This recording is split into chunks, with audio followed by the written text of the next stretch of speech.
Senator Lasso. Yes, that's possible. Why not? But the thing is, we have to ask the members of the Senate to agree.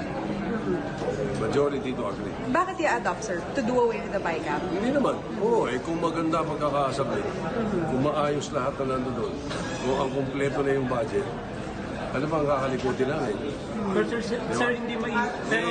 Di-adapt namin. Pero kung may mga suspicions na po, sir. Ay medyo magagalaw yun. Pero hindi may iwasan yung individual amendments ng mga...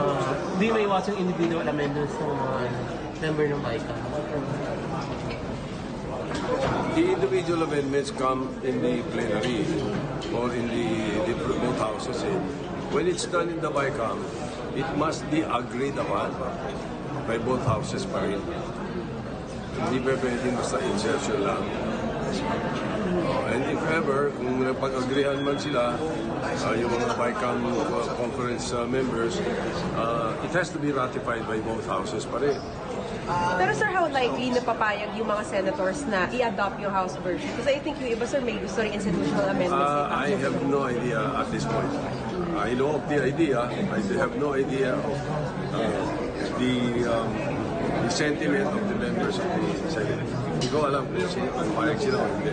But sir, nafe-feel nyo ba na We parang... can take it up later. We plan to have a caucus right after the resolution